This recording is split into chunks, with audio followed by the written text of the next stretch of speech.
Bienvenido a una nueva sección de Pregúntale al abogado, donde hoy estaremos hablando sobre las visas profesionales EB2 y sobre cómo tú te puedes beneficiar a ellas para ganar tu residencia permanente en Estados Unidos. Hoy vamos a estar con nuestro abogado de costumbre, el abogado Javier Montano Miranda. Como siempre les digo, pues coméntenme aquí abajito desde qué ciudad me siguen, desde qué ciudad nos ven. Esta sección de Pregúntale al abogado es especial para todos ustedes, porque yo sé que siempre hay un lugar en el camino para cómo legalizarse en este país, y específicamente hoy vamos a hablar sobre las visas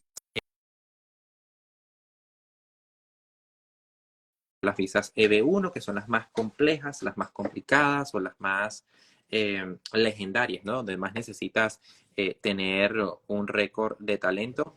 Pero también tenemos las visas EB2. Javier, ¿cómo estás? Estimado Da Luis Moros, ¿cómo te encuentras? Bien, con nuevo peinado, me corté el cabello.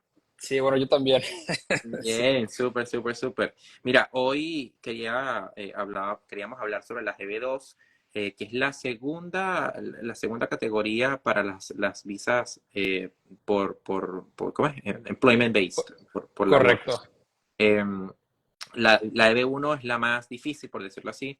Entonces vamos bajando poco a poco hasta llegarla a EB5 también, EB5, Hay, EB6. hay EB5 por inversión, pero bueno, no porque vaya bajando el nivel significa que vaya reduciendo el nivel de Ah, escrutinio. eso no lo sabía. Pero que Sí. entonces quiero que hablemos hoy de las EB2. ¿En qué consiste la visa EB2?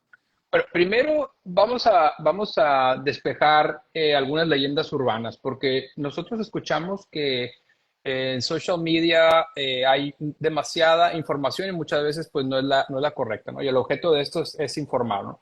Y voy a empezar con el hecho de que una EB2 en realidad es por dos modalidades. Generalmente es por un grado avanzado o por habilidades excepcionales. Entonces hay EB2 por grado avanzado o por habilidades excepcionales, y hay EB2 que requieren patrocinio y hay EB2 que no requieren patrocinio.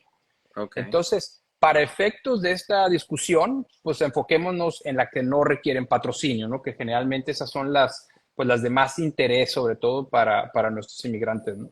Pero básicamente, empezando por el hecho de que cuando estamos hablando de que es una visa de interés nacional, pues bueno, primero, ¿por qué es de interés nacional? ¿A qué se refiere interés nacional? ¿O qué es lo que están haciendo por interés nacional? Por regla general, necesitamos un patrocinador para entrar a los Estados Unidos por empleo. Cuando estamos hablando de una EB2, el Departamento de Inmigración considera que el esfuerzo, lo que tú vas a hacer en los Estados Unidos, tiene un interés tan fuerte que está haciendo que tú no tengas que hacer una certificación laboral. O sea, te están exentando, están eximiendo a tener que hacer una certificación laboral. Entonces, cuando dicen una residencia por interés nacional, ¿a qué se refieren? A que el Departamento de Inmigración consideró que el esfuerzo que tú ibas a hacer, lo que ibas a venir a hacer a Estados Unidos, era lo suficientemente importante como para que tú no tuvieras que hacer una certificación laboral, que es el tema que platicamos anteriormente, que bueno, que tú sabes que requiere una oferta de trabajo, requiere un patrocinador, requiere publicaciones, etcétera. Pero a eso se refiere, ¿no? ¿Y cómo se diferencia una visa EB2 de una visa EB1? Bueno, una EB1 es por habilidades extraordinarias, también, por ejemplo, por cuando estás trayendo a un ejecutivo, por ejemplo, de fuera de los Estados Unidos, adentro de los Estados Unidos. Pero generalmente cuando estamos hablando de EB1, estamos hablando de residencias por habilidades extraordinarias.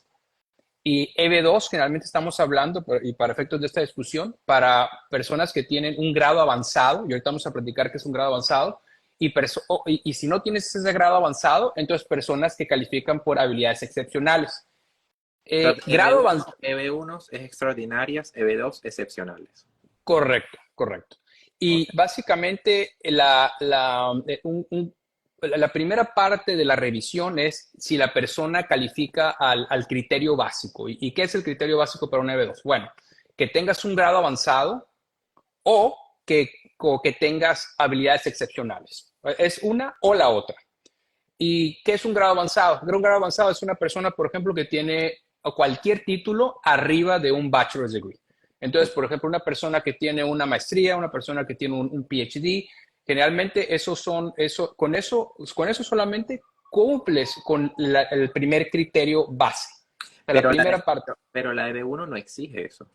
La EB1 no. La EB1 tiene otros criterios que no requieren un grado avanzado. De hecho, yo te dije, la mayoría de mi oficina que hacemos muchísimas EB1 para artistas, pues no requieren un título universitario. Muchos lo tienen, pero no lo requieren. Wow.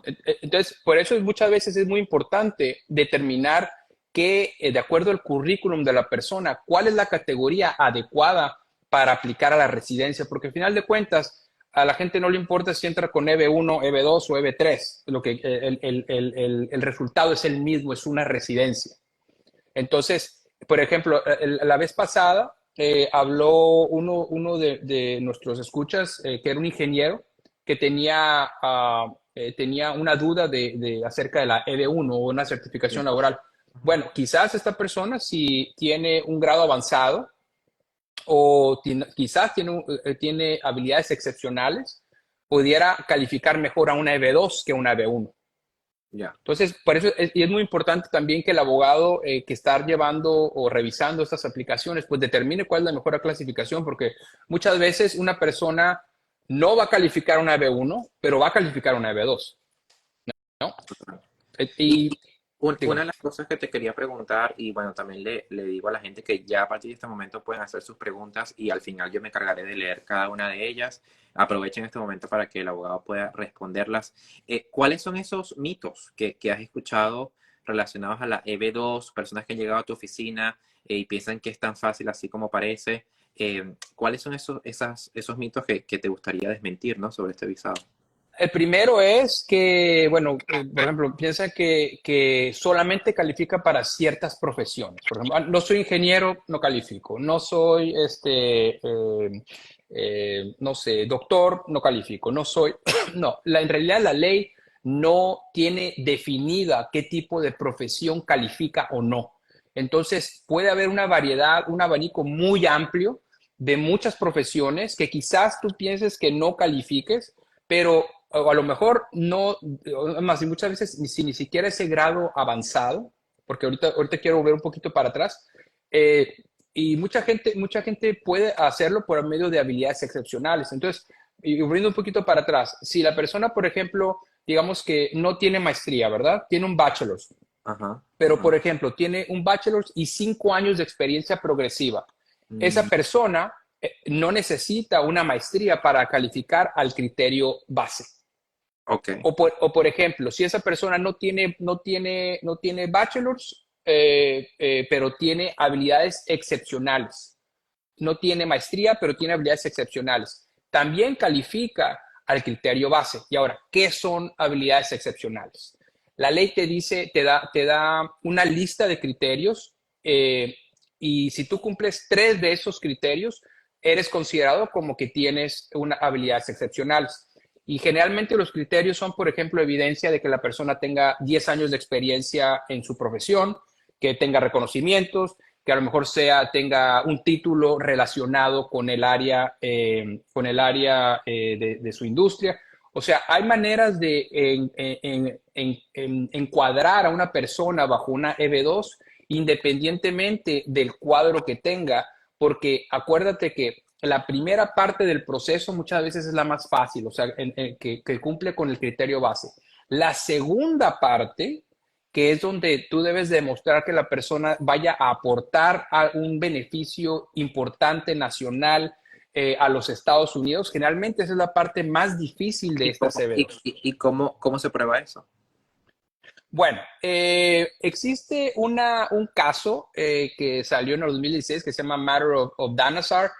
Les digo el nombre por si alguno de nuestros escuchas le interesa la literatura de terror Lo voy a, y quiera voy a buscar. y lo quiera leer. Básicamente en esa decisión el Departamento de Inmigración nos explica qué es lo que ellos utilizan para determinar si una persona va a cumplir con ese segundo criterio. Y básicamente es personas que pueden demostrar un mérito sustancial a los Estados Unidos, importancia nacional a los Estados Unidos, que la persona esté bien posicionada para poder avanzar la industria que dice que, de la que, o sea, de la industria Que él que dice está representar. diciendo que va a ser un interés nacional. Y a final de cuentas, el Departamento de Inmigración hace una evaluación de todos estos factores y determina si realmente tu solicitud es lo suficientemente fuerte como para que no, para que puedas ser exento de una certificación laboral. Y por eso es que, por ejemplo, para demostrar lo que es la importancia nacional, ¿no? ¿Cómo se muestra eso? Bueno, tenemos que demostrar que tu presencia en los Estados Unidos va a traer un efecto positivo a tu industria, que va a tener un positivo a la economía, o por ejemplo, quizás que lo que tú vienes a hacer es de un interés del gobierno de los Estados Unidos en ese momento. Por ejemplo, si tú estás en una industria, por ejemplo, médica y a lo mejor tienes un récord de estar avanzando, a lo mejor algún procedimiento médico que al Departamento de Inmigración le interese, o por ejemplo, durante la pandemia, expertos en logística, por ejemplo, o por ejemplo, cierto tipo de pilotos o sea, entonces depende también de la industria y del esfuerzo que tú vengas a hacer a los Estados Unidos para poder venderle el argumento al Departamento de Inmigración que realmente tú vas a aportarle algo importante a los Estados Unidos. Entonces, no todo mundo califica, pero mucha gente sí califica. Y yo creo que también tiene que ver muchísimo la manera en cómo, y yo creo que por eso es tan importante tener a un buen abogado en el proceso, porque es la manera como el abogado vende la historia, ¿no? Y cómo el abogado arma una narrativa donde pues vende a esa persona como si fuera la última Coca-Cola del desierto. Totalmente, totalmente. Y muchas veces, por ejemplo, Ay, el abogado se con, nos fue. con planes de negocio, o sea, qué es lo que la persona viene a proponerle a los Estados Unidos y básicamente es un plan de negocio donde le dice al gobierno de los Estados Unidos, mira, si me dejas entrar en esta profesión, esto es lo que tengo planeado en los siguientes 5 años. Y eso cumple con uno de los puntos que había mencionado para demostrar si puede ser exento a la certificación laboral, el estar bien posicionado para poder avanzar esa industria a la que tú estás, a lo que tú estás viniendo. Muchas veces con un plan de negocios puedes tú explicarlo mejor. O sea, con un plan de negocios tú le dices al Departamento de Inmigración, mira, si yo entro no sé, como instructor de pilotos, yo puedo demostrarte que en los siguientes 5 años yo tengo pensado darle clases a, no sé, N número de pilotos. Y como tú sabes, la demanda de pilotos en los Estados Unidos es muy alta. Ujú. Entonces, ese es el tipo de argumentos que muchas veces tú puedes hacer para venderle la idea al Departamento de Inmigración, pues de que la persona realmente es importante y va a aportarle algo fuerte a los Estados Unidos. O sea que tener una estructura a futuro en el ámbito profesional puede ayudar muchísimo a fundamentar tu caso. No solamente que, Es, dime, dime. sí, es vital, es vital. Aquí nos preguntan y quiero ya pues ir yendo con las preguntas, así que Sí. hay como 10 o 12, pero quiero que la gente siga escribiendo para ir yo también irlas leyendo, así que aprovechen esta oportunidad que nos vamos a quedar como unos 10, 15 minuticos más para responder preguntas. Aquí nos pregunta Ivette, soy contador graduada de Venezuela, tengo más de 15 años de experiencia laboral como contador y tuve una oficina de contador registrado. ¿Puedo optar por la visa de B2? Otra vez, depende mucho del ángulo que se le venda al Departamento de Inmigración para demostrar que la entrada a los Estados Unidos va a ser de interés nacional. Pero no Por importa que ejemplo, ella haya sido contador en Venezuela. no para nada. De hecho, muy buen punto. La experiencia que has acumulado puede ser fuera de los Estados Unidos. La maestría, los estudios pueden haber sido fuera de los Estados Unidos. O sea, en realidad es experiencia en cualquier parte del mundo. Entonces, por ejemplo, si a lo mejor la persona que está haciendo la pregunta, si a lo mejor tiene alguna especialidad, a lo mejor tiene disculpa, a lo mejor tiene, no sé, a lo mejor es una experta de alguna metodología, a lo mejor en temas contables venezolanos. que se le pueda, que a lo mejor se le pueda vender esa idea a los Estados Unidos, que a lo mejor esta persona puede venir por ejemplo, a poner una consultoría a negocios latinoamericanos que tienen algún aspecto que ella maneja bien. Y ahora, cuando estamos hablando de habilidades excepcionales, estamos hablando de una persona que tiene un conocimiento o un expertise que es significativamente arriba de lo normal. O sea, que es un expertise elevado, pero no tan elevado como lo que se requeriría, por ejemplo, para una visa de habilidades extraordinarias, para una EB1. Ujú. Aparte, que si nos ponemos muy técnicos, recuerda que el nivel de prueba, o sea, la carga de la prueba en los procesos de inmigración es el que se conoce como preponderance of the evidence.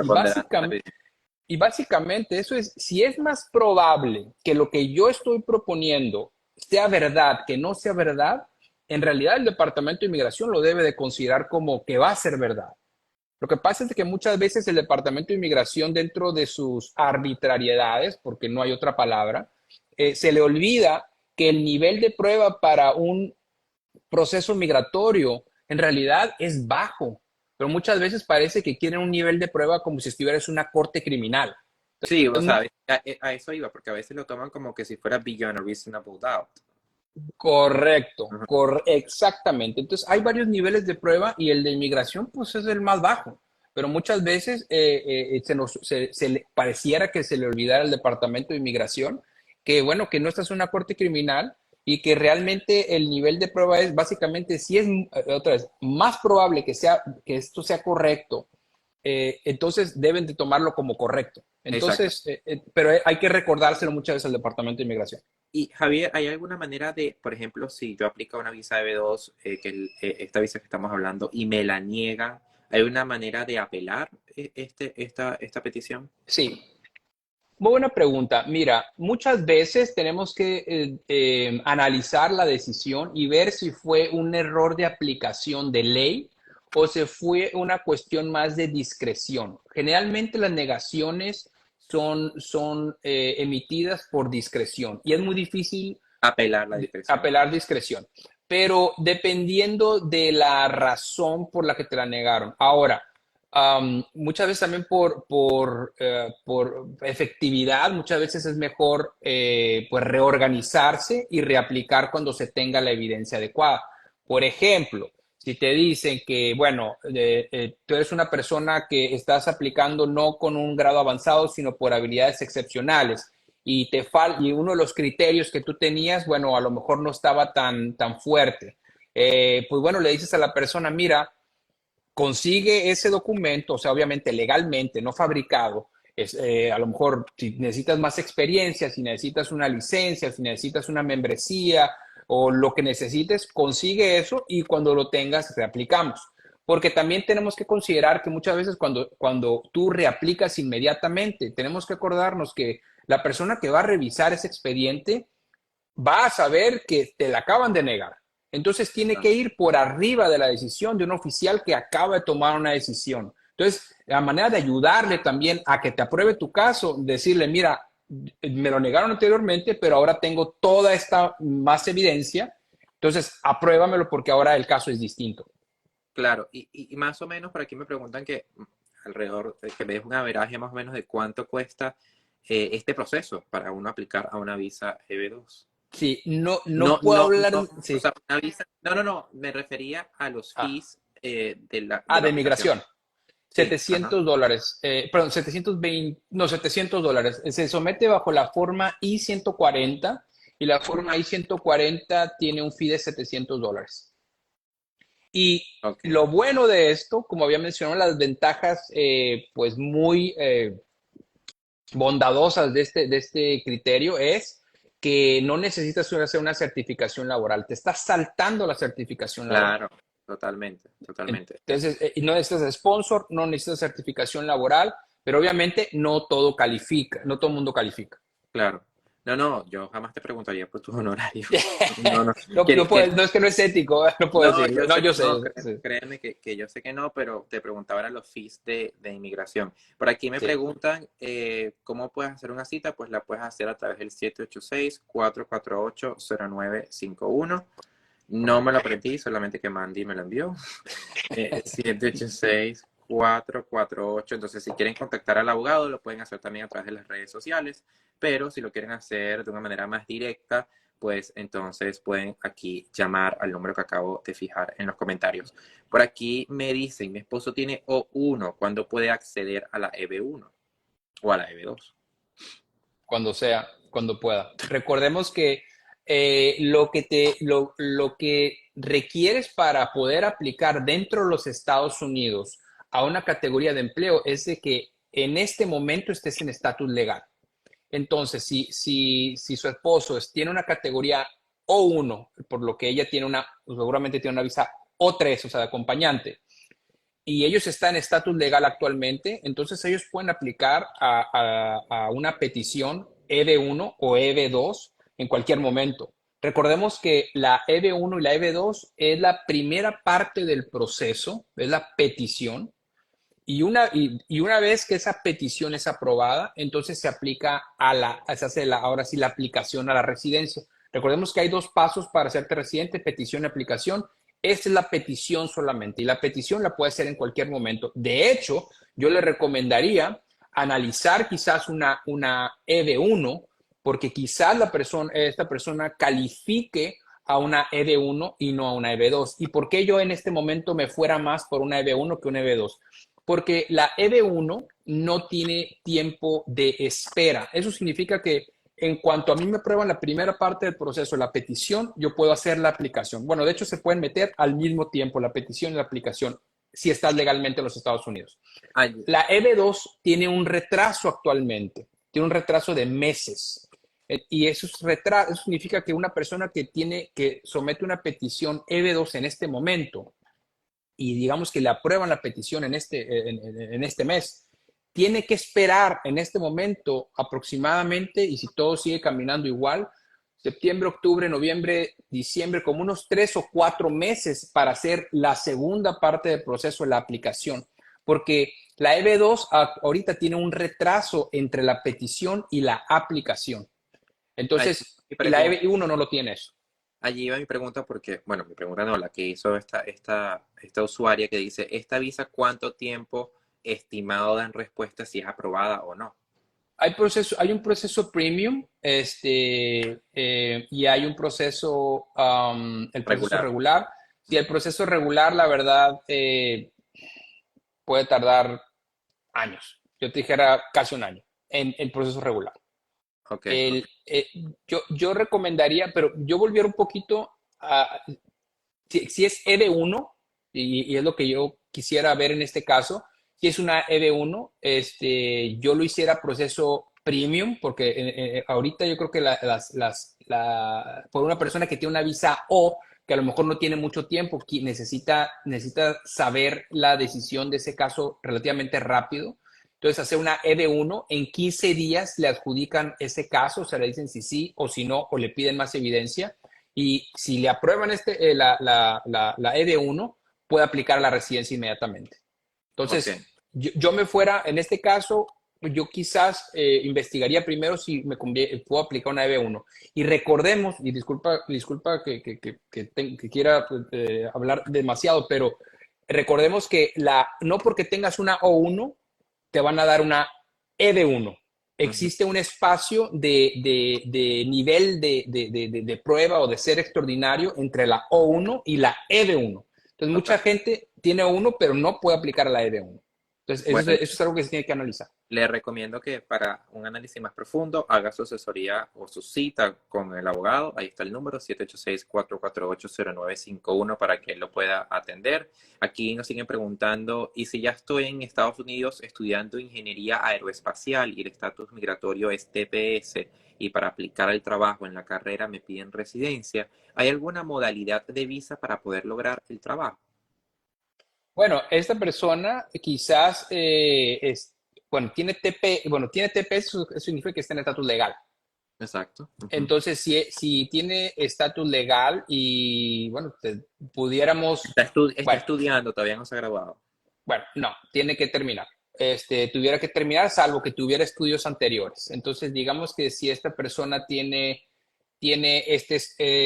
un bachelor's, ¿no? O tiene una ingeniería por sí sola no va a ser suficiente.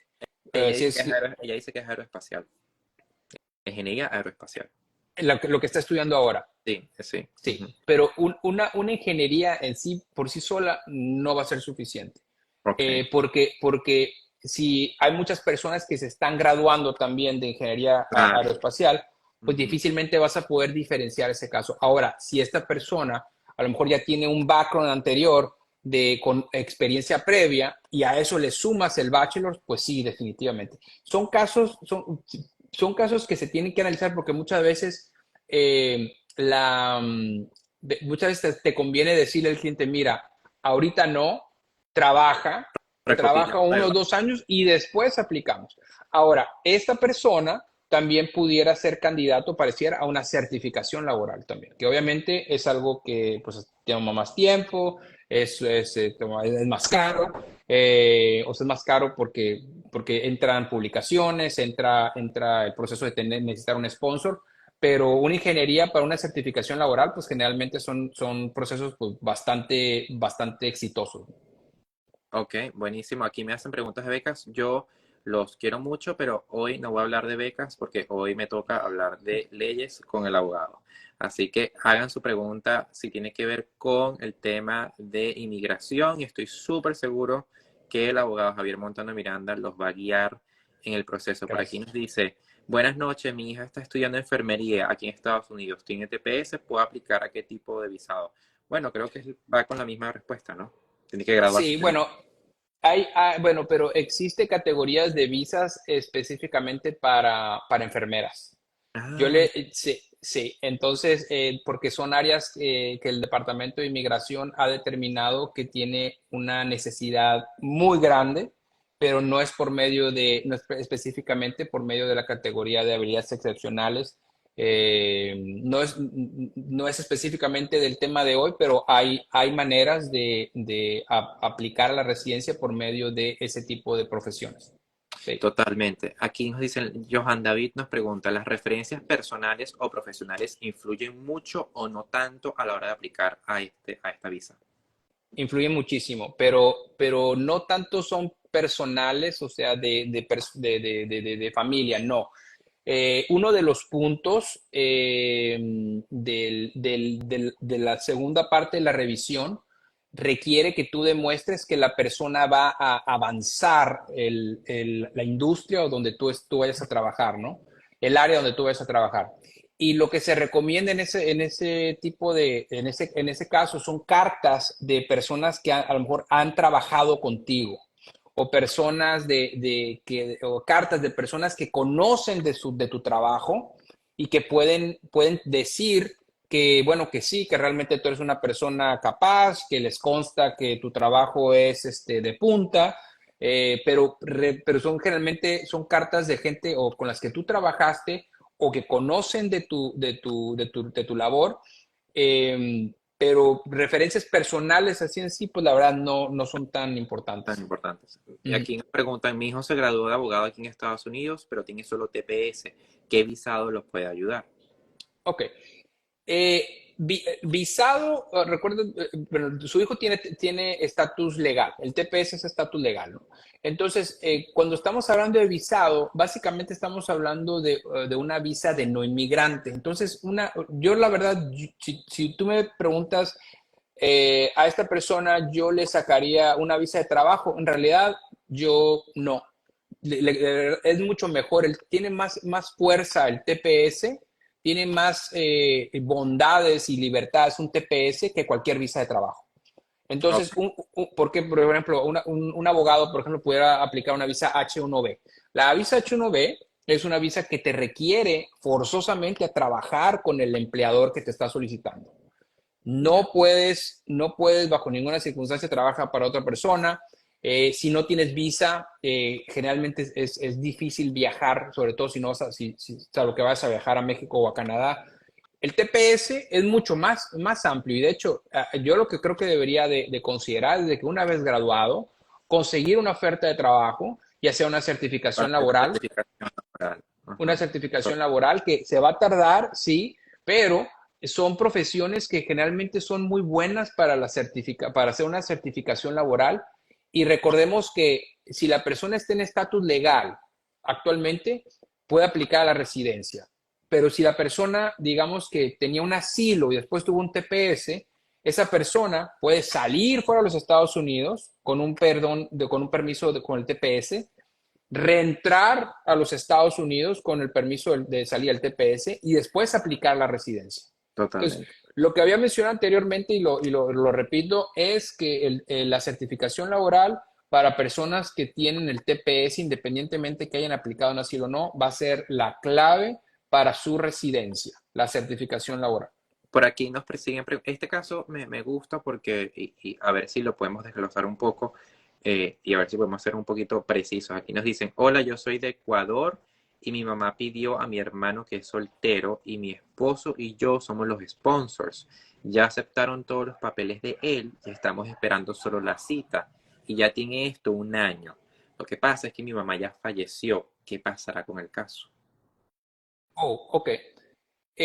Pareciera que la petición familiar de su mamá ya fue aprobada, porque si el caso está, o sea, si está tan avanzado, pareciera que la petición ya estaba por aprobarse. O sea, es muy importante determinar cuándo falleció la señora y si ella falleció antes o después de que la primera parte del proceso, o sea, la petición, fue aprobada. Si la petición fue aprobada después de que, que su mamá falleció, lamentablemente no se puede hacer nada en ese caso.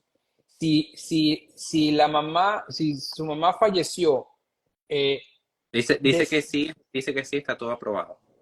ok, muchas veces lo que tú puedes hacer en esos casos es de que puedes pedir que se sustituya el sponsor de la solicitud. Muchas veces lo que le interesa al Departamento de Inmigración es que cuando venga tu familiar no vaya a ser una carga pública. Entonces, muchas veces lo que tú puedes hacer es revivir esa petición familiar que de facto se eliminó cuando tu mamá falleció, cuando el peticionario fallece, pero muchas veces tú puedes revivirla por cuestiones humanitarias y después tiene que sustituir al sponsor. O sea, tienes que hacer una solicitud por cuestiones humanitarias y después de que reabran ese caso, tienes que pedir al Departamento de Inmigración que la responsabilidad financiera que había hecho tu mamá para traerse al familiar, ahora la vas a asumir tú o la va a asumir un ciudadano americano. O sea, hay maneras de hacer esto. Bueno, Carolyn Sánchez, te recomiendo que hagas una cita con el abogado para que él pueda mirar eso con lupa y ver Sí. cómo puede ayudarte en ese caso, porque sí es como un caso atípico. Si la persona trabaja para una ONG, fundación o transnacional, puede aplicar una visa como la EB2. Sí, No claro. sé. ¿Sí? Ok. La EB2, recordemos que una EB2 puedes aplicar dentro de Estados Unidos, fuera de Estados Unidos. De hecho, yo tengo clientes que han aplicado desde Singapur, literalmente. Oh, Entonces, wow.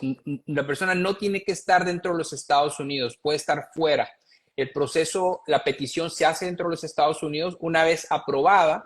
En el lugar de decirle al Departamento de Inmigración que la persona va a recibir su residencia dentro de los Estados Unidos, le dices, mira, esta persona está fuera de los Estados Unidos y va a hacer proceso consular. Se va a tardar porque entonces ya estás entrando en un tema de Departamento de Inmigración y después Departamento de Estado, que son los que regulan las embajadas y los consulados, pero definitivamente es posible. O sea, gente que nunca ha puesto un pie en los Estados Unidos puede hacer un EB2.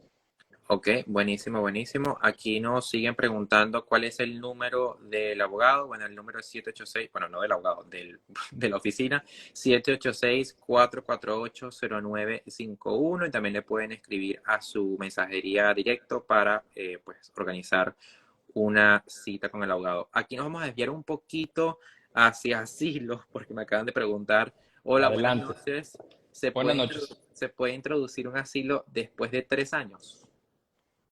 Bueno, se puede, pero es algo peligroso porque recordemos que la fecha límite para someter un asilo tiene que ser dentro del año a la última entrada. Ahora, si tú puedes demostrar que algo cambió en tu país para decir o para argumentar que ahora es que entró el miedo a los estados de volver a tu país, es posible hacer una excepción. O sea, hay excepciones al periodo de aplicación del año. Son difíciles de argumentar, pero es posible. Ahora, volvemos al mismo tema que habíamos hablado anteriormente. Esto tiene que ser manejado con pinzas, porque si este argumento no funciona, básicamente estás diciendo que le estás pidiendo al Departamento de Inmigración que te pongan en deportación. Porque insisto que la manera más rápida, fácil, eficiente de poner a una persona en deportación es aplicar un Aplicando asilo. un asilo que está mal fundamentado. Total. Aquí, Italia, ay, no se dice, Italia exige residencia o ciudadanía. Y tengo solo TPS, abogado, ¿será que puede lograr residencia a través de un sponsor? No entiendo la pregunta. Ni yo.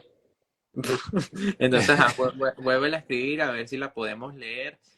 Bueno, creo que hasta ahora esas son las preguntas que he podido leer. Pueden tener un chancecito más para responder una más o dos más, pero antes de eso, ¿qué te gustaría, Javier, decirle a nuestra comunidad que nos ve todos los miércoles y a veces, pues, ve que puede aplicar una EB1, a una EB2, a una O1, pero en el caso de la EB2, ¿qué le recomendarías a esa gente que, pues, después de ver este live, se le ocurre, pues, sumarse y lanzarse a aplicar a esta visa? Pero te cortaste un poquito lo último, disculpa. Sí, que al final que a las personas que nos están viendo, ¿qué les aconsejas si ellos desean empezar este trámite para esta visa?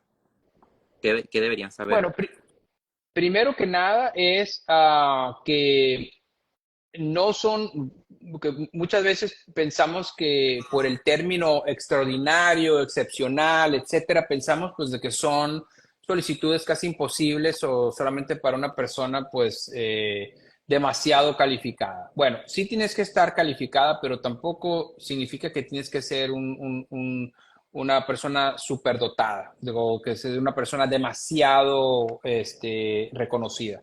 Nosotros somos de la idea de que si, dependiendo del caso, obviamente, pero muchas veces tú puedes venderle la idea al Departamento de Inmigración con argumentos lo suficientemente creíbles para que un caso sea aprobado. Nosotros hemos sido muy exitosos en visas y en residencias para personas que, bueno, que lamentablemente fueron rechazados por otros abogados, pero yo creo que si le hablas con la verdad a los clientes y les dices, mira, las posibilidades no son tan buenas o son más o menos, pero yo creo que eso es, pero mucha gente, la verdad, gente puede aplicar, sobre todo esta serie 2 gente que tiene maestrías, pero no lo hacen la verdad, por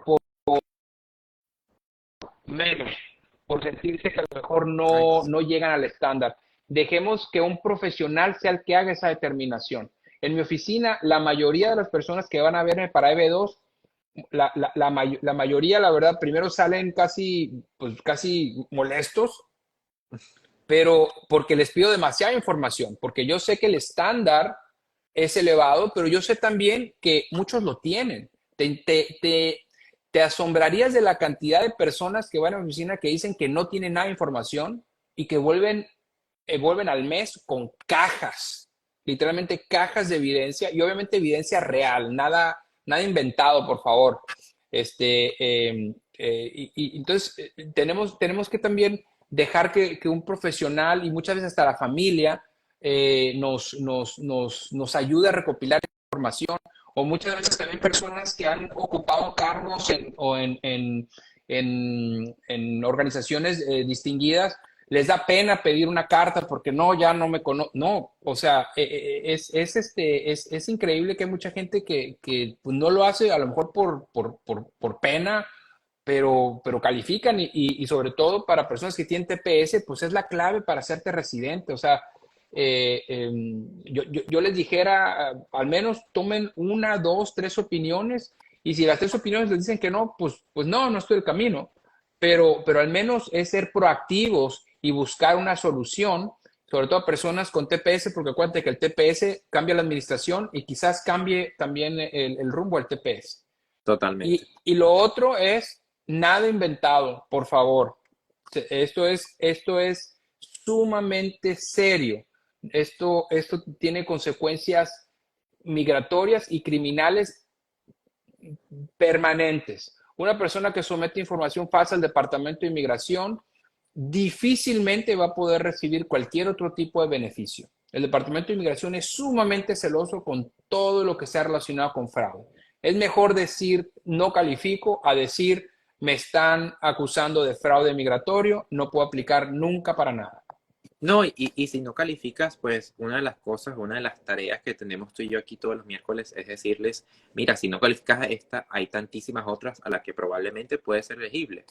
Entonces creo que por Claro. desesperación a veces cometen las personas locuras y cosas que no deberían hacer. Eh, Aquí nos dice Ivette, dime. No, es que es increíble. Yo, la verdad, hoy en la mañana meto a Instagram, social media, y lo primero, eres venezolano, tienes que aplicar el TPS, tienes que aplicar al asilo, perdón, no al TPS, tienes que aplicar al asilo. A ver, espérate. O Ujú. sea, que ¿Y no quién todo fue este? ¿Quién mundo, fue este? ¿Un paralegal? pues sin palabras, ¿no? Sin palabras, pero es ridículo, es un pésimo consejo. Si tú tienes a lo mejor otros recursos legales para no tener que aplicar un asilo, no lo hagas. Pero eso de tener el asilo de default, o sea, de si eres venezolano, eres hondureño, eres mexicano, asilo. No, el asilo otra vez una vez sometido, es sumamente difícil retirarlo, Total. sumamente difícil retirarlo. Y es un camino directo a la Corte de Inmigración. Entonces, Buenísimo. por favor. Gracias que dices eso, porque a veces la gente se lo olvida y creo que a veces en el Instagram nos llegan de una desinformación tremenda y créeme que conozco casos de gente que está o ha estado en peligro de deportación por mera ignorancia de la ley, porque a lo mejor son gente buena, gente que hace las cosas bien, que nunca ha cometido fraude, que nunca ni siquiera tiene nunca la ha parado la policía por un ticket de tráfico, pero por desconocer la ley y por dejarse llevar por personas que a veces dicen este tipo de consejos generalizando, se pueden llevar una mala experiencia. Aquí nos... Y esos son los peores. Por ejemplo, nosotros de repente vemos gente que sabe que aplicó un asilo, pero no sabe qué es lo que tiene la aplicación de asilo. ¿Cómo pasó eso? O sea, entonces solicitas la aplicación y ves que a lo mejor la información que ellos le dieron a la persona para que se sometiera no está en el expediente y ves que la historia está mal. Entonces, imagínate con qué cara vas a defender una aplicación de asilo en frente de una corte de inmigración. Entonces, todo lo que se firma aquí es bajo protesta, a decir verdad. Básicamente, cuando firmas una aplicación de inmigración, es como si tú estás parado con la mano derecha arriba diciendo, yo juro que lo que está escrito aquí es verdad. Entonces, hacerte para atrás en una entrevista de asilo o en una corte de inmigración es muy fuerte. Es muy Entonces, fuerte. es muy fuerte, entonces muchas veces irreversible. Entonces, es importante también saber con qué oficina te estás metiendo. Y yo, no tengo que ser yo, pero yo no puedo dormir sabiendo que algo así pasó por mi oficina. Ridículo. Totalmente. Aquí nos preguntan que si quedará grabado, sí, todos nuestros live quedan grabados, si están disponibles tanto en la cuenta del abogado como la mía. Pueden seguir al abogado a través de Montano Miranda Law. Aquí nos dicen, el abogado ayuda a armar los proyectos desde las perspectivas que uno tiene para demostrar. Y sí, yo creo que esa es una de las tareas del abogado y es armar la historia, ¿no? Claro, o sea, si estamos hablando de EB2, sí, totalmente. Y también con la aplicación de asilo, no es de que el abogado ayude a armar la historia, no. pero muchas veces nosotros vemos que, por ejemplo, en la narración de lo que le sucedió a la persona, muchas veces nosotros vemos demasiado, muy verboso. Ajá. O sea, demasiado, o sea, yo entiendo que estás molesto a lo mejor con el presidente de tu país, pero no es necesario decir el asesino en jefe y el maldito usurpador. O sea, muchas veces nosotros vemos que puliendo un poco esa verborrea, como le decimos, creo que va a ser mucho más fácil de que un oficial en la entrevista así lo pueda digerir todo, porque a final de cuentas el sistema americano es mucho de hechos. ¿Qué pasó? ¿Cómo? ¿Cuándo? Claro. ¿Dónde? Ajá. Y por qué. Y otra vez, ¿cómo? ¿Cuándo? ¿Dónde? ¿Y por qué? Y también eso es parte de preparar a una persona para una entrevista de asilo. Nosotros vemos de repente que la gente va a una entrevista de asilo y lamentablemente les va mal. Y después cuando van a una entrevista, pues no los prepararon. Pues claro que te va a ir mal. O sea, porque imagínate que vas a una entrevista, no sabes qué te van a preguntar, no sabes cuál va a ser la forma en que te van a estar preguntando. Te preguntan qué te pasó, no sabes si vas a empezar desde lo último, desde lo último que te pasó o desde lo primero que te pasó. Entonces, es muy importante que el abogado te prepare y te diga, mira, esto es lo que tenemos que esperar del caso, así te van a preguntar, solo contesta lo que te preguntan, sé respetuoso, espera a un oficial que a lo mejor va a ser el último caso del día, que a lo mejor no te va a tratar de la mejor manera, pero a final de cuentas, cuando tú preparas a un cliente, que ese es tu trabajo como abogado, pues ya va con una expectativa de qué preparar. Y si cuando sale la entrevista te dice, ay, abogado, pues me fue súper bien y no me preguntaron nada de lo que usted me dijo, pues mejor. Eso significa que nos fue súper bien, pero muchas veces, si no preparas al cliente, pues lo aniquilan en la entrevista. Totalmente, totalmente. Bueno, Javier, dos opciones. Hablamos la semana que viene de parol humanitario o de visas inversionistas. De lo que tú gustes, a mí me encantan las visas de inversionista, creo que es una manera muy fácil, bueno, no fácil, pero es una manera muy eficaz y relativamente rápida para que una persona que nos está viendo fuera de los Estados Unidos pueda entrar. Entonces, si quieres, comenzamos con ese tema, y para lo humanitario también, cuando lo podemos hacer después. ¿Cómo se llama el visado de inversionistas? ¿Cuáles son las siglas? E1 y E2. E1 y E2. Ok. Mm. Entonces hablamos la mañana, mira. El próximo miércoles de la E1 y la E2, que son las... Visas E1 y E2, sí, y la verdad son unas visas muy bondadosas sobre todo para personas que quieren entrar a los Estados Unidos a ver si les gusta, porque no a Ok. todo el mundo le gusta los Estados Unidos, a ver si les gusta, que realmente 5 años, pueden traer su familia y bueno, si quieres lo detallamos la siguiente semana. Súper, ahí nos empezaron a preguntar que si hay que estar fuera de Estados Unidos. Bueno, eso lo hablamos el próximo miércoles a las Se, 7. perdón, ¿Me escuchas? se cortó, que si tienen que estar fuera. Sí, nos preguntaron que si tienen que estar fuera de Estados Unidos obligatoriamente para la visa de inversionista. No, si estás en estatus legal, puedes aplicar dentro de los Estados Unidos, se procesa por medio del Centro de Servicio de California, que es el único que está procesando esas visas. Bueno, esos estatus. Recuerda que visa es lo que tú utilizas para entrar a los Estados Unidos, pero ya dentro de los Estados Unidos lo que tienes es estatus, no visa. Exacto. Pero sí hay maneras de hacer un cambio de estatus dentro de los Estados Unidos. Y de hecho, muchas veces es mucho más ventajoso, sobre todo para consulados que tienen un tiempo de espera pues muy amplio. No, Totalmente. Aquí me siguen preguntando y yo voy a hacer lo más cortes no, posible. adelante, Yo no adelante. sé, porque me están preguntando, llevan como 10 veces preguntándome cuánto cobras tú. Yo no lo sé, yo no lo sé. Él tiene sus costos, él tiene sus honorarios, yo no lo sé. Usted vaya al número que es 786, ¿lo puedes recordar, Javier, por favor? Sí, es 786 448 6951. Sí, sí. Bueno, 786-448-0951. 0951, disculpe. Y el otro es 305 854 9592. Así que vayan. 9591, perdón. Sí. Vayan allí, ya lo acabo de dejar. Yo lo voy a listar también en el post para que ustedes vayan a hacer sus consultas, sus preguntas. Mira, ahí hubo una persona que lo contestó. ¿Cuál es el número de teléfono?